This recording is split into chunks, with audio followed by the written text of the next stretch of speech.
तो hey guys, this is आदर्श गुप्ता और finally हम आज से स्टार्ट करने जा रहे हैं अप्लाइड फिजिक्स का चैप्टर नंबर 1, जिसका नाम है आपका यूनिट एंड मेजरमेंट। आज के हम लेक्चर में क्या देखने वाले हैं? आज के लेक्चर में हम स्टार्ट करने वाले हैं आपका बहुत ही इंपॉर्टेंट बेसिक, यानी कि जो भी आपका बेसिक है वो सब कुछ आज की वीडियो में कवर कर दूंगा।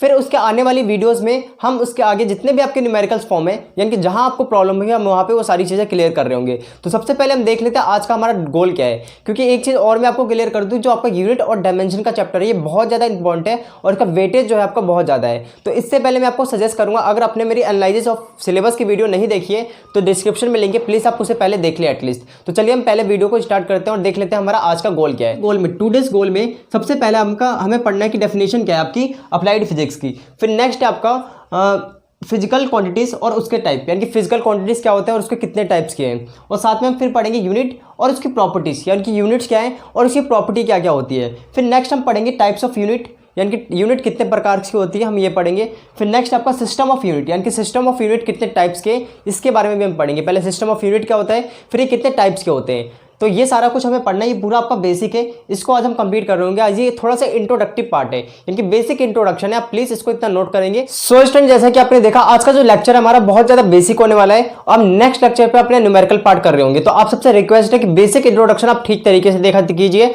और इसके आप नोट्स भी बनाइए, यानी कि नोट्स कैसे आप हैंड रिटन नोट्स बनाइए। मैं यहाँ पे सब कुछ लिख दिया करूंगा और कुछ देर के लिए साइड में हो जाऊंगा, तो प्लीज आप इतना काम करोगे, अपनी तरफ से आप नोट बनाइए। जैसे आप नोट बना लोगे तो आपके लिए बहुत बढ़िया होता है वो। अगर आप नोट्स नहीं भी बनाते तो मैं चैप्टर खत्म होने के बाद आपको नोट्स प्रोवाइड करूंगा, लेकिन उसका उतना फायदा नहीं होगा, वो इतना इफेक्टिव नहीं हो पाएगा आप लोगों के लिए। तो इसलिए मैं आपसे कह रहा हूं, प्लीज आप एक बार नोट बनाइए, और अगर आप नोट्स में आपको कोई भी कमी लगती है तो मैं चैप्टर खत्म होने के बाद आप सबको नोट्स प्रोवाइड कर दूंगा। तो चलिए हम वीडियो को स्टार्ट करते हैं। पहले हेडिंग लगाएंगे आप। चलिए हम आज का टॉपिक स्टार्ट करते हैं। पहले आप लगाओगे अप्लाइड फिजिक्स की डेफिनेशन। स्टूडेंट, सबसे पहले हम स्टार्ट करते हैं अप्लाइड फिजिक्स की डेफिनेशन से। What is applied physics? सबसे पहला क्वेश्चन यही है कि अप्लाइड फिजिक्स क्या होता है। तो अप्लाइड फिजिक्स होता क्या है, देखिए जैसे फिजिक्स है हमारा, तो फिजिक्स का आपका एप्लीकेशन है और आपके कुछ प्रिंसिपल होते हैं। हम इन दोनों को अगर हम किसी भी इंजीनियरिंग सब्जेक्ट में अप्लाई करते हैं तो उसको बोलते हैं अप्लाइड फिजिक्स, यानी कि जो भी आपकी एप्लीकेशन है फिजिक्स की और आपकी लॉ है, अगर हम इनको किसी भी इंजीनियरिंग सब्जेक्ट में अप्लाई करते हैं तो उसको क्या बोलते हैं, अप्लाइड फिजिक्स। अब यहाँ पे आपको अप्लाइड फिजिक्स किस तरीके की पढ़नी है, यहाँ पे वही फिजिक्स पढ़नी है जो आप इंजीनियरिंग सब्जेक्ट में अपने अप्लाई करोगे, बेसिक फोकस वहीं पे, इसलिए इसका नाम पड़ा अप्लाइड फिजिक्स। तो चलिए हम एक बार इसकी डेफिनेशन देख लेते हैं, ताकि आप इसको बुक से भी प्रिफर करते हो तो आपको कोई प्रॉब्लम ना है। तो सबसे पहले मैंने यहाँ पे डेफिनेशन में लिखा हुआ है आपका अप्लाइड फिजिक्स होती क्या है। तो यहाँ पे लिखा हुआ है द ब्रांच ऑफ फिजिक्स, बिल्कुल बुक वाली डेफिनेशन है, the branch of physics which deal with the application of laws and principle of physics in the engineering subject is known as applied physics, right. तो वही चीज मैं बता रहा था, फिजिक्स के एप्लीकेशन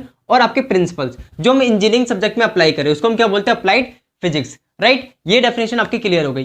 फिर उसके बाद है आपके, इसके बाद है आपका नेक्स्ट फिजिकल क्वांटिटी।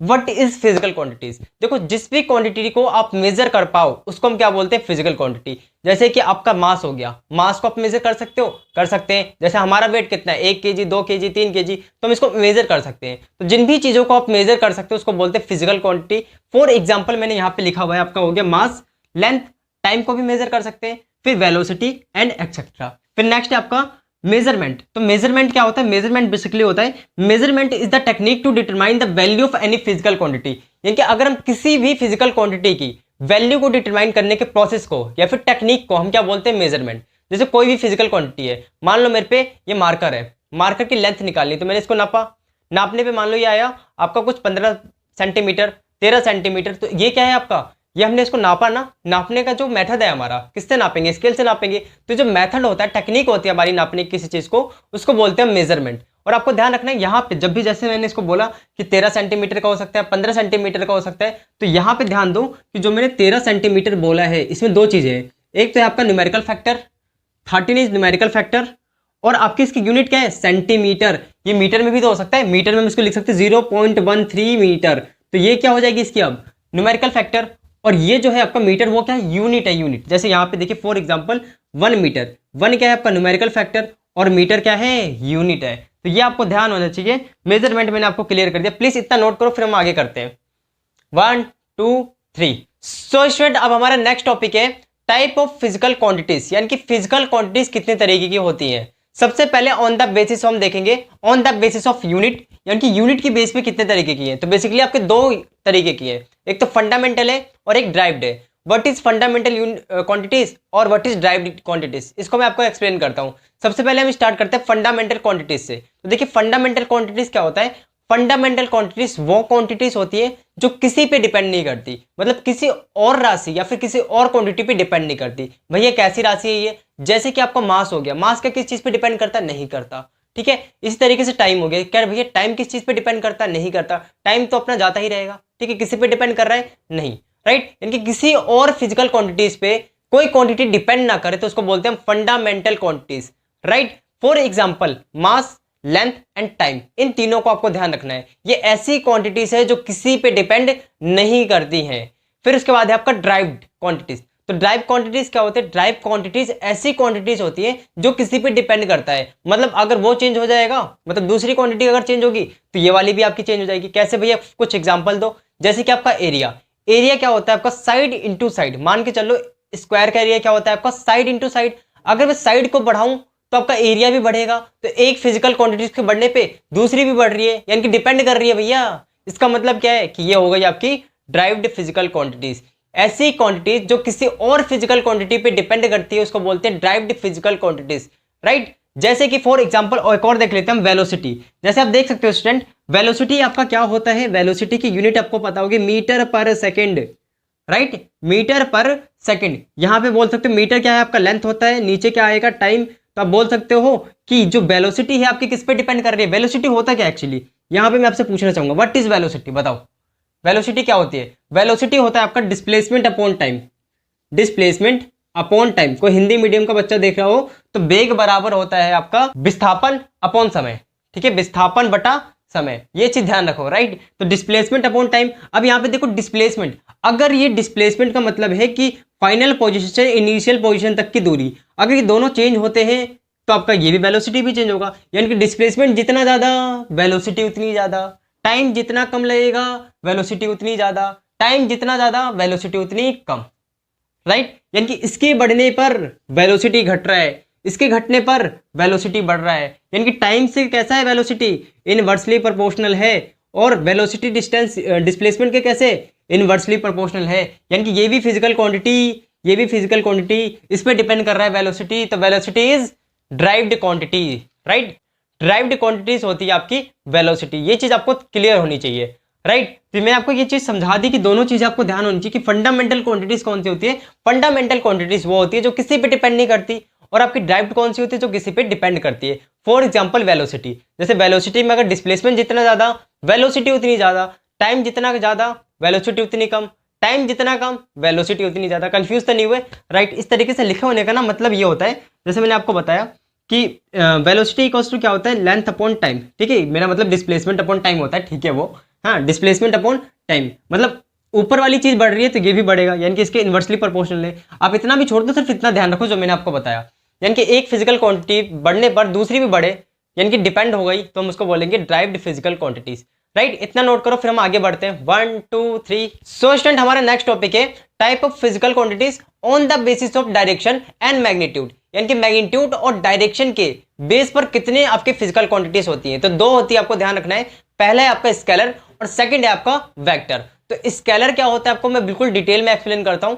स्केलर का मतलब क्या है, स्केलर का मतलब यह है कि ऐसी फिजिकल क्वांटिटीज, स्केलर क्वांटिटीज में ऐसी फिजिकल क्वांटिटीज आती हैं जिनमें कोई भी डायरेक्शन नहीं होता लेकिन मैग्नीट्यूड होता है, डायरेक्शन नहीं होता लेकिन मैग्नीट्यूड होता है। फॉर एग्जांपल मैं आपसे बोलूं 4 kg, 5 kg या फिर 5 मीटर, इसमें क्या है आपका, क्या ये डायरेक्शन की जरूरत पड़ेगी, इसमें नहीं। मैं आपसे बोल दूं अगर 5 kg तो आप क्या पूछोगे, 5 मीटर कहाँ, ऊपर या नीचे, डायरेक्शन तो नहीं पूछोगे ना। 5 kg है तो है, ये नहीं पूछोगे कहाँ है, ऊपर है, नीचे है, दाएं है, बाएं, ऐसा तो नहीं पूछोगे ना। इसको बोलते हैं हम स्केलर क्वांटिटीज, यानी कि स्केलर क्वांटिटीज वो होती है जिसमें सिर्फ मैग्नीट्यूड होता है, आपका डायरेक्शन नहीं होता, राइट। जैसे मैंने यहाँ पे लिखा हुआ है, ध्यान से देख सकते हैं आप, the physical quantities which have a magnitude but no direction, यानी कि मैग्नीट्यूड तो है लेकिन नो डायरेक्शन, डायरेक्शन नहीं है, ठीक है, इसको हम क्या बोलते हैं, स्केलर क्वांटिटीज। फॉर एग्जांपल मास हो गया आपका, वॉल्यूम हो गया, ठीक है, फिर उसके बाद है आपका स्पीड और ये एटसेट्रा। अब हम बात कर लेते हैं आपका वेक्टर क्वांटिटीज, यानी कि वेक्टर क्वांटिटीज कौन सी क्वांटिटीज होती है। तो वेक्टर क्वांटिटीज वो क्वांटिटीज है जिसके अंदर आपका मैग्नीट्यूड भी होता है और डायरेक्शन भी होता है, तो इसको हम बोलते हैं वेक्टर क्वांटिटीज, यानी कि ऐसी क्वांटिटीज जिसके अंदर मैग्नीट्यूड भी हो और डायरेक्शन भी हो, तो हम इसको बोलेंगे vector quantities. For example displacement, displacement क्या होता है? फाइनल पोजीशन से इनिशियल पोजीशन तक की दूरी को हम क्या बोलते हैं? डिस्प्लेसमेंट बोलते हैं। अब डिस्प्लेसमेंट एक तरीके से क्या हुआ आपका, आप पूछोगे ना फाइनल से कहाँ है, जैसे इनिशियल पॉइंट ये रहा, अब फाइनल पॉइंट कहाँ पर है? साउथ की तरफ है, वेस्ट की तरफ है, या फिर कितने डिग्री इंक्लाइंड है आपका वेस्ट की तरफ, इस तरीके से तो आप पूछोगे तो हम इसको क्या बोलेंगे? ये है आपका वेक्टर क्वांटिटीज। यानी कि वेक्टर क्वांटिटीज क्या होती है? वो क्वांटिटीज जिसमें मैग्नीट्यूड भी होता है और साथ में आपका डायरेक्शन भी होता है। फॉर एग्जांपल मैंने अभी आपको शो किया, जैसे डिस्प्लेसमेंट। डिस्प्लेसमेंट क्या होता है? डिस्प्लेसमेंट होता है फाइनल पोजीशन से इनिशियल पोजीशन तक की दूरी को हम क्या बोलते हैं? डिस्प्लेसमेंट। जैसे एक ऑब्जेक्ट यहाँ है, यहाँ से चल के किधर आ गया? इधर आ गया, तो यहाँ पे ये आ गया ना, या फिर मान लो ऊपर की तरफ चला गया, तो मैं क्या बोलूंगा? 2 मीटर मान लो ऊपर चला गया, तो यहाँ पे क्या है? नॉर्थ की तरफ कितना गया है? 2 मीटर गया। इनकी फाइनल से इनिशियल की तरफ मैंने डायरेक्शन भी बताया, तो मैं एक तो 2 मीटर क्या है आपका मैग्नीट्यूड भी है, और मैंने नॉर्थ भी बताया, तो ये क्या है आपका? डायरेक्शन है। तो यही चीजें थी, मैंने आपको समझा दिया। यहाँ पे एक बार डेफिनेशन देख लो। वेक्टर क्वांटिटीज क्या है आपका? The physical quantities which have a magnitude and direction both, यानी कि दोनों ही हो। और यहाँ पे एक नई चीज लिखी हो, अबे the parallelogram laws of addition, यानी कि पैरेललोग्राम लॉज ऑफ एडिशन को भी ओबे करना चाहिए। ठीक है, इसका मतलब क्या है? पैरेललोग्राम क्या है भैया? जैसे मान लो कि ये है आपका 5 न्यूटन का फोर्स, सेम यहाँ पे इसी डायरेक्शन में 5 न्यूटन का बोला, तो आप बोलोगे कितने न्यूटन का वो टोटल मिला के? बोल दोगे 10 न्यूटन। सही बात है। चलो अब मैंने बोला चलो ये है आपका 5 न्यूटन का फोर्स, और यहां से थीटा डिग्री पे यानी कि 60 डिग्री पे मान के चलो एक 10 न्यूटन का फोर्स आ गया, या फिर चलो ना 5 ही न्यूटन बोल दो, 5 न्यूटन का फोर्स आ गया। टोटल कितना हुआ? इसका टोटल कितना आएगा? अब बोलो 10। आप 10 नहीं बोल सकते आप, ये हो जाएगा आपका रॉन्ग। ठीक है, तो यहाँ पे क्या है? पैरेललोग्राम लॉज ऑफ एडिशन लगाना पड़ेगा, तब जाके ये सक्सेसफुल होगा। ठीक है, ये हम आगे पढ़ेंगे, बस आपको इस तरीके से ध्यान रखना है कि ओवे करता है किसका? Parallelogram laws of vector addition को। ये चीजें आपको क्लियर हो जानी चाहिए। ग्रेट, ये थे आपके दोनों कॉन्सेप्ट। और यहाँ पे एक और चीज क्लियर करना चाहूंगा, आप एक चीज और देखिए, यहाँ पे हमारा वॉल्यूम क्या है? वॉल्यूम कहाँ आ रहा है? स्केलर में आ रहा है। ये वॉल्यूम वहां क्या आ रहा था जो भी पीछे पड़ता बेस्ड ऑन यूनिट वाले में, वो आपका आ रहा था डायरेक्ट ड्राइव्ड वाले में। ठीक है, वो जो चीज थी आपकी किसमें आ रही थी? ड्राइव्ड वाले में। तो ये आपको ध्यान रखना है बेसिकली, जो मैं आपको समझाना चाहता हूँ। आई होप आप समझ पा रहे होंगे, और यहाँ पे आप प्लीज इसको नोट करें इतना 1 2 3। सो अब हम करते हैं यूनिट। यूनिट क्या होती है और यूनिट की क्या क्या प्रॉपर्टीज है, और साथ में आपके कितने टाइप्स के यूनिट होते हैं। जैसा कि मैंने अभी आपको प्रीवियस मैंने पढ़ा है टाइप्स ऑफ फिजिकल क्वांटिटीज, उसको पूरा मैंने कंप्लीट करा दिया। अब नेक्स्ट है आपका यूनिट्स। तो देखिए हम 1 बाय 1 देखते हैं। यहाँ पे सबसे पहले हम यूनिट देख लेते हैं। यूनिट की डेफिनेशन क्या है यहाँ पे? तो यूनिट की डेफिनेशन क्या है? The quantity which can be use as a standard of measurement is known as unit. जैसे आपको पता है कि आप लेंथ को किससे नापते हो? मीटर से। तो वहां पे जो मीटर है वो क्या हो गई? आपकी यूनिट। जैसे यहाँ पे देखिए एग्जांपल के लिए मैंने लिखा हुआ है we say 2 metre is length of a road, यानी कि एक रोड है उसकी लेंथ कितनी है आपकी? 2 मीटर। तो यहाँ पे 2 मीटर लिखा है मैंने, ये मीटर क्या है आपकी? इसी को हम क्या बोलते हैं? आपका ये हो गया यूनिट। अब यहाँ पे देखिए 10 a quantity which can B numerical value, यानी कि ऐसी क्वांटिटी जिसकी न्यूमेरिकल वैल्यू भी हो और साथ में आपकी यूनिट भी हो, वो दोनों चीज़ें हो, यानी कि न्यूमेरिकल वैल्यू भी हो और यूनिट भी हो, उसको हम क्या बोलते हैं? Physical quantity. एक और आप फिजिकल क्वांटिटी की यहाँ पे डेफिनेशन मार्क कर लोगे, physical quantity is the quantity in which आपकी दोनों वैल्यूज होती है, न्यूमेरिकल वैल्यू और साथ में आपकी यूनिट भी होती है, तो हम उसको क्या बोलते हैं? Physical quantity. ग्रेट, जैसे क्या बोल सकते हैं? एक फिजिकल क्वांटिटी को हमेशा इस फॉर्म में लिखा होगा Q इक्वल्स टू N और U। तो यहाँ पे आपको ध्यान रखना, ये क्या है आपका? न्यूमेरिकल वैल्यू, और ये क्या है आपका? U का मतलब है यूनिट। यही मैंने चीज़ लिख दी है, वेयर आपका Q क्या है? फिजिकल क्वांटिटी है, और N क्या है आपका? न्यूमेरिकल वैल्यू, यानी कि मैग्नीट्यूड कितना है उसका, और साथ में जो U है वहाँ पे वो है आपका यूनिट ऑफ द क्वांटिटी। जैसे कि मैंने आपसे बात करूँ कि 5 kg, तो यहाँ पे 5 kg में आपको ध्यान रखना 5 क्या है आपका? न्यूमेरिकल वैल्यू, और kg क्या है आपका? kg है इसका न्यूमेरिकल ये यूनिट। ग्रेट, तो यहाँ पे आपको ध्यान रखना 5 जो है आपका न्यूमेरिकल वैल्यू है, और यहाँ पे जो kg है वो आपकी यूनिट हो गई। तो ये पूरा क्या हो गया आपका? Physical quantity. तो physical quantity is the quantity in which आपकी न्यूमेरिकल फैक्टर भी हो और साथ में आपकी कुछ यूनिट भी हो, तो इसको हम पूरी क्वांटिटी को क्या बोलेंगे? Physical quantity. ग्रेट, जल्दी इतना नोट करो, फिर हम करते हैं property of physical quantity. 1 2 3। So student, अब हम बात कर लेते हैं प्रॉपर्टी ऑफ यूनिट, यानी कि यूनिट की क्या क्या प्रॉपर्टीज होनी चाहिए। तो देखिए जैसा कि मैंने यहाँ पे मेंशन करा हुआ है, 1 बाय 1 देखते हैं। सबसे पहली प्रॉपर्टी क्या है यहाँ पे? It should be accurate define, यानी कि एक्यूरेटली डिफाइन होना चाहिए आपका, राइट। उसके बाद नेक्स्ट है it should be convenient in size, यानी कि साइज में जो आपकी यूनिट है वो बहुत ही कन्वीनियंट होनी चाहिए। ऐसी नहीं कि बहुत ज़्यादा लॉन्ग है या फिर बहुत ज़्यादा शॉर्ट भी है, मतलब कन्वीनियंट हो, ऐसी हो कि सबको समझ में आ जाए। फिर नेक्स्ट आपका it should B internationally acceptable, यानी कि इंटरनेशनली यानी कि इंटरनेशनल लेवल पे भी ये एक्सेप्ट करी जानी चाहिए चीज़। जैसे फॉर एग्जांपल आपको एक एग्जांपल देता हूँ, समझ में बहुत अच्छे से आ जाएगा। जैसे आपने देखा होगा रूरल एरियाज में हम कभी कभी लंबाई नापने के लिए इस तरीके से यूज़ कर लेते हैं, 1 हाथ 2 हाथ 10 हाथ। तो यहाँ पे जो हाथ आपने वर्ड यूज़ करा है, ये हाथ आपका इंटरनेशनली एक्सेप्टेबल नहीं है। अगर आप इसको कहीं और बताओगे तो बेसिकली वो क्या पता ना समझ पाए। तो वही चीज़ आपको बताएगा कि अगर आप अदर कंट्री में भी उसको बताते हैं तो वो आपका एक्सेप्टेबल हो जाना चाहिए, ये कहने का मतलब था। ग्रेट। फिर नेक्स्ट हमारा fourth, it should be not change with respect to time and place, यानी कि टाइम के साथ और पैलेस के साथ चेंज नहीं होना चाहिए। जैसे कि मान लो मैं यहाँ पर हूँ, अब मैं मान लो इसकी मार्कर की लेंथ है 13 सेंटीमीटर, इसको अगर मैं किसी और पैलेस पे ले जाऊँ, ठीक है, किसी और जगह ले गया, तो ऐसा नहीं है कि वो चेंज हो जाए। 13 सेंटीमीटर से उतना है तो उतना ही रहे। फिर उसके बाद टाइम के साथ ही चेंज नहीं होना चाहिए। फिर नेक्स्ट हमारा क्या है, it should be easily reproducible. Great. फिर नेक्स्ट देखते हैं, नेक्स्ट हमारा six, it value should remain same under all physical condition, यानी कि इसकी जो वैल्यू है वो हर फिजिकल कंडीशन में सेम रहे।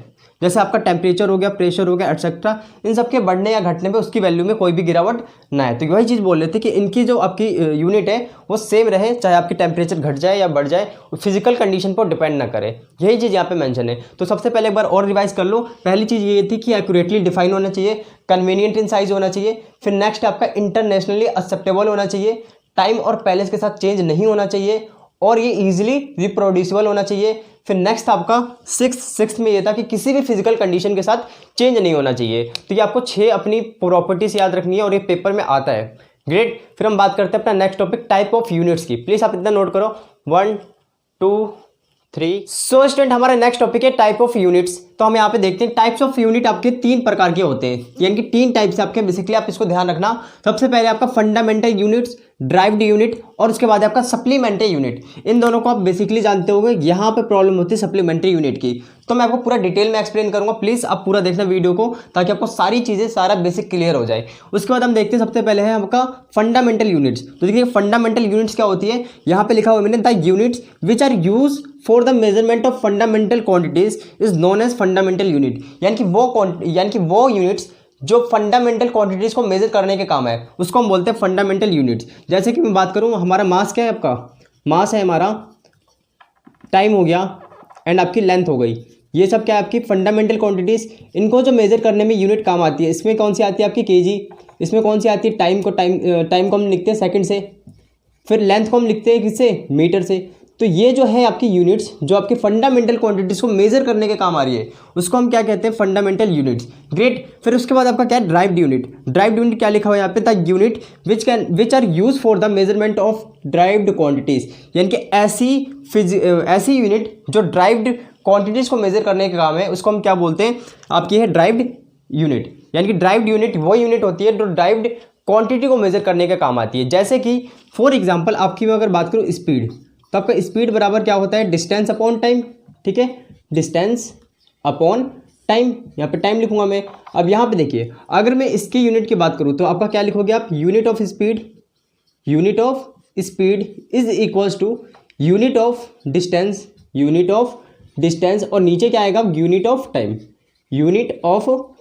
तो यहाँ पे आपको ध्यान रखना है कि आपको जो स्पीड की आपकी यूनिट होती है, वो आपकी बेसिकली किसके बराबर होने वाली, यूनिट ऑफ डिस्टेंस क्या होती है आपकी मीटर, और टाइम की क्या होती है आपकी सेकंड, यानी कि आपकी निकल गई यूनिट ऑफ स्पीड। यानी कि यूनिट ऑफ स्पीड क्या होगी आपकी, मीटर पर सेकंड। और स्पीड क्या है आपकी, स्पीड यहाँ पे है आपका ड्राइव्ड क्वांटिटी। सो स्टूडेंट आपको ये फाइनली क्लियर हो गया होगा कि ड्राइव्ड फिजिकल क्वांटिटीज क्या होती है। सो स्टूडेंट एक बार हम देख लेते हैं आपके कितने फंडामेंटल यूनिट्स होते हैं। जैसा कि मैंने आपको अभी बताया कि फंडामेंटल यूनिट्स क्या होते हैं और ड्राइव्ड यूनिट क्या होते हैं। तो आपको ध्यान रखना है, फंडामेंटल यूनिट्स वो यूनिट होते हैं जो फंडामेंटल क्वांटिटीज को मेजर करने के काम आते हैं, और ड्राइव्ड यूनिट वो यूनिट होती है जो आपकी ड्राइव्ड क्वांटिटीज को मेजर करने के काम आती है। देख लेते हैं आपके फंडामेंटल यूनिट्स कितने हैं और फंडामेंटल कौन कौन सी क्वांटिटीज है टोटल मिला के। तो जैसा कि मैंने यहाँ पे लिखा हुआ है आपकी, ये है नेम ऑफ फिजिकल क्वांटिटीज। यहाँ पे मैंने क्यू लिखा हुआ है, क्यू का मतलब है आपका क्वांटिटीज, और यहाँ पे आपका क्या सीरियल नंबर, और यहाँ पे आपकी यूनिट, और यहाँ पे उसका सिंबल। तो आपको ध्यान रखना, ये है आपकी फंडामेंटल यूनिट्स। यहाँ पे जितना भी कुछ लिखा है मैंने, ये जो फंडामेंटल क्वांटिटीज है और उनकी यूनिट को मैंने बताया है। तो आप इसको फंडामेंटल यूनिट की जो मैंने डेफिनेशन बताई थी, उसके नीचे आप इसको नोट कर लोगे। तो पहले देखिए आपके, मान लो सबसे फर्स्ट है आपका मास। तो मैंने मास को आपको बताया कि इसकी यूनिट क्या होती है, किलोग्राम। सिंबल क्या होता है इसका, केजी। सेम इस तरीके से आपकी लेंथ की आपकी यूनिट क्या होती है, मीटर, और आपका सिंबल क्या होता है इसका, एम। और इसी तरीके से आपका टाइम हो गया। टाइम की यूनिट क्या होती है आपकी सेकंड, और इसका सिंबल क्या होता है एस। सेम इसी तरीके से टेम्परेचर की यूनिट क्या होती है आपकी केल्विन, और इसको हम किस तरीके से लिखते हैं के से, यानी कि इसका सिंबल क्या है आपका के। फिर नेक्स्ट है आपका इलेक्ट्रिक करंट को हम किससे नापते हैं, इलेक्ट्रिक करंट की यूनिट जो होती है आपकी होती है एम्पियर, और सेम इस तरीके से इसका सिंबल होता है ए। सो स्टूडेंट हमारा 6 नंबर का है ल्यूमिनस इंटेंसिटी। इसकी आपकी यूनिट क्या होती है, इसकी यूनिट होती है आपकी कैंडेला, और आपका सिंबल होता है सी डी। और सेम इस तरीके से आपका नेक्स्ट है क्वांटिटी ऑफ मैटर, यानी कि मैटर की हम क्वांटिटी किस तरीके से उसकी यूनिट क्या होती है, तो उसकी यूनिट होती है आपकी मोल, और सेम इस तरीके से जो सिंबल होता है वो आपका MOL, ये आपको लिखना है। ग्रेट, तो ये आपको इतनी चीज़ें नोट करनी है, प्लीज़ आप इतना नोट करो पहले 1 2। सो स्टूडेंट आपकी नेक्स्ट यूनिट है सप्लीमेंट्री यूनिट। सप्लीमेंट्री यूनिट क्या होती है आपको बहुत ही ध्यान से देखना है। जैसे कि मैंने यहाँ पे लिखा हुआ है supplementary unit is the unit of angle and solid angle are known as supplementary angle, यानी कि जो यूनिट ऑफ एंगल होती है, यानी कि एंगल की जो यूनिट होती है और साथ में आपके सॉलिड एंगल की जो यूनिट होती है उसको हम बोलते हैं सप्लीमेंट्री यूनिट। फॉर एग्जाम्पल जैसे कि आपका एंगल है, एंगल को हम क्या लिखते हैं आर्क अपॉन रेडियस, ये चीज़ आपको पता होना चाहिए। ये आपका क्या है आर्क, और ये हो गई आपकी रेडियस, ठीक है। ये कुछ इस तरीके से ये आपका हो गया आर्क। जब आप आर्क अपॉन रेडियस करते हो तो आपको क्या मिलता है, एक यहाँ पे थीटा डिग्री मिलेगा, यानी कि एंगल इक्वल्स टू होता है आपका आर्क अपॉन रेडियस। ये आपको चीज़ ध्यान रखनी है। और यहाँ पे आप ध्यान रखिए कि जो आपने एंगल बोला वो आर्क अपॉन रेडियस, इसकी कुछ यूनिट होगी, उस यूनिट को हम बोलते हैं रेडियन, ठीक है। ये क्या आपकी रेडियन, और रेडियन जो यूनिट है वो आपकी क्या है आपकी, इसको आपको ध्यान रखना है, ये आपका सप्लीमेंट्री यूनिट। सेम इस तरीके से जो आपका सॉलिड एंगल होता है, सॉलिड एंगल की यूनिट क्या होती है स्टेडियन। व्हाट इज सॉलिड एंगल, देखो मैं यहाँ पे बहुत आसानी से क्लियर करता हूँ। यहाँ पे सॉलिड एंगल का मतलब क्या है, जैसे कि मान लो ये आपका है इस तरीके से कोन है, इसके चारों तरफ कोन है, ठीक है। ध्यान से देखो इसके चारों तरफ कोन है आपका। अब इस कोन के जो बिल्कुल सेंटर में, यानी कि बीचों बीच में जो एंगल बन रहा है ना, उसको हम बोलते हैं सॉलिड एंगल। समझ नहीं आया कोई बात नहीं, यहाँ देखो जैसे कि ये मेरा कोन है, ठीक है। इस तरीके से कौन इस तरीके से आपका निकला रहता है, इन सबको अगर मैं ज्वाइन करूँ तो कौन बन गया। और ये जो आपका पार्ट है इसको आप ध्यान रखो, जो सेंटर में जो आपका पार्ट है बिल्कुल बीचों बीच में, वो नीचे की तरफ है, यानी कि वो नीचे की तरफ है इस तरीके से, ठीक है। वो अंदर की तरफ है बहुत ज़्यादा, तो वहाँ पे जो एंगल बनेगा उसको हम बोलेंगे ये है आपका सॉलिड एंगल। तो आपको ध्यान रखना सॉलिड एंगल वो एंगल होता है जो किसी स्फीयर में या फिर आपका कोन टाइप में जो भी सॉलिड चीज़ें होती है उसके अंदर बनता है, राइट। तो इसकी यूनिट क्या होती है आपकी स्टेडियन। सो स्टूडेंट यहाँ पे आप देख सकते हो एक वर्ड यूज हुआ है स्टेडियन। यहाँ पे स्टेडियन का क्या मतलब होने वाला है, तो स्टेडियन आपका क्या है, स्टेडियन एक यूनिट है, जैसे मैंने यहाँ पे लिखा हुआ it is a supplementary unit, ये भी एक आपकी सप्लीमेंट्री यूनिट है of solid angle and indicated by D, और इस तरीके से आपका इस वाले सिंबल से आपका रिप्रेजेंट किया जाता है। यानी कि ये आपका जो है स्टेडियन एक आपका सप्लीमेंट्री यूनिट है जो कि सॉलिड एंगल को इंडिकेट करने के काम आता है, उसकी यूनिट की तरह यूज़ किया जाता है। तो आपको ध्यान रखना है, इसको हम डी से लिखते हैं या फिर आप इसको इस तरीके से लिख सकते हो, राइट। तो इतना नोट करो। उसके बाद हमारा लास्ट टॉपिक रह गया 1 2 और 3। सो स्टूडेंट अब हम बात करते हैं सिस्टम ऑफ यूनिट के बारे में। इनके सिस्टम ऑफ यूनिट आपके बेसिकली 3 टाइप के होते हैं। पहला आपका सीजीएस सिस्टम, दूसरा आपका एमकेएस और तीसरा आपका एफपीएस सिस्टम। तो देख लेते हैं सारे सिस्टम क्या है। जैसे कि मैंने यहाँ पे आपका मेंशन कर रखा है, आपको नोट कर लेना है और आपको ये बाय डेफिनेशन ही लिखनी होगी। मैंने इसलिए ऐसे लिखा हुआ है ताकि टाइम सेव हो और आपको समझाने में मुझे दिक्कत ना हो। जैसे कि सबसे पहले आपका सीजीएस सिस्टम, फिर एफपीएस, फिर एमकेएस, ये आपको ध्यान रखना है। सबसे फर्स्ट जो है आपका सीजीएस, जैसा आप नाम से पढ़ सकते हो। सीजीएस में क्या होता है, जितने भी आपके फंडामेंटल यूनिट्स होते हैं, जैसे फंडामेंटल यूनिट्स आपका मास, लेंथ और आपका टाइम हो गया। मास को हम किस में मेजर करते हैं, ग्राम में, लेंथ को सेंटीमीटर में और टाइम को सेकंड में, राइट। यानी कि सीजीएस सिस्टम में सी का मतलब सेंटीमीटर, जी का मतलब ग्राम और एस का मतलब सेकंड। सीजीएस सिस्टम में जितने भी आपके फंडामेंटल यूनिट्स होते हैं, यानी कि मास, लेंथ और टाइम, मास को हम ग्राम में मेजर करते हैं, लेंथ को हम सेंटीमीटर में और टाइम को सेकंड में। और इसको हम क्या बोलते हैं, it is also known as French system, इसको हम फ्रेंच सिस्टम भी बोलते हैं, राइट। फिर उसके बाद नेक्स्ट आपका एफपीएस सिस्टम। तो एफपीएस सिस्टम में क्या होता है, फंडामेंटल यूनिट्स वही है आपकी मास, लेंथ और टाइम। इसमें मास को पाउंड में और लेंथ को आपका फुट में और टाइम को सेकंड में। टाइम को हम सेकंड में कर रहे हैं, बाकी आपका जो लेंथ है उसको हम फुट में करेंगे और मास को हम पाउंड में करेंगे। ये आपको चीज़ ध्यान रखनी है। और ये बेसिकली ये आप यूनिट ध्यान रखने के लिए ज़्यादा इंपॉर्टेंट होने वाला है, जो बेसिकली सिविल इंजीनियरिंग में है, क्योंकि उसमें ये ज़्यादा यूज़ होता है। फिर नेक्स्ट है आपका एमकेएस सिस्टम। तो एमकेएस सिस्टम क्या है आपका, एमकेएस सिस्टम में फंडामेंटल यूनिट्स जो है आपके मास, लेंथ एंड टाइम, इसको हम यानी कि मास को हम किलोग्राम में और सेम इस तरीके से लेंथ को मीटर में और टाइम को सेकंड में मेजर करते हैं। और इसको हम क्या बोलते हैं, मैट्रिक सिस्टम भी बोलते हैं। तो ये आपको ध्यान होनी चाहिए, तीनों सिस्टम हो गए हमारे। ये आपका सिस्टम ऑफ यूनिट्स। अगर आपसे पेपर में आता है what is the system of units, तो आप बताओगे और वहाँ पे उनके 3 टाइप्स लिख के दिखा दोगे। एक तो आपका सीजीएस, एफपीएस और एमकेएस। सो स्टूडेंट जैसा कि आप देख सकते हो यहाँ पे एमकेएस लिखा होने का मतलब मैंने आपको बता दिया। एम का मतलब है आपका मीटर, के का मतलब किलोग्राम और एस का मतलब सेकंड। एस का मतलब क्या है, टाइम की यूनिट सेकंड है, किलोग्राम यानी कि आपकी मास की जो यूनिट है वो किलोग्राम में, और सेम इस तरीके से मीटर है वो लेंथ की यूनिट हो गई आपकी। तो बेसिकली आपका ये कंप्लीट हो गया आज का लेक्चर, और ये था आपका सिस्टम ऑफ यूनिट, मैंने आपको पूरा कंप्लीट करा दिया। सो स्टूडेंट, वीडियो को हम यहीं पे समाप्त करते हैं। आज हमारा पूरा बेसिक कॉन्सेप्ट खत्म हो चुका है, यानी कि जो भी आपके बेसिक थ्योरीज थी वो मैंने सब कुछ कंप्लीट करा दिए। अब फाइनली अब जो आपका नेक्स्ट लेक्चर आएगा उसमें न्यूमेरिकल फॉर्म्स भी होंगे, यानी कि न्यूमेरिकल कुछ क्वेश्चंस भी होंगे।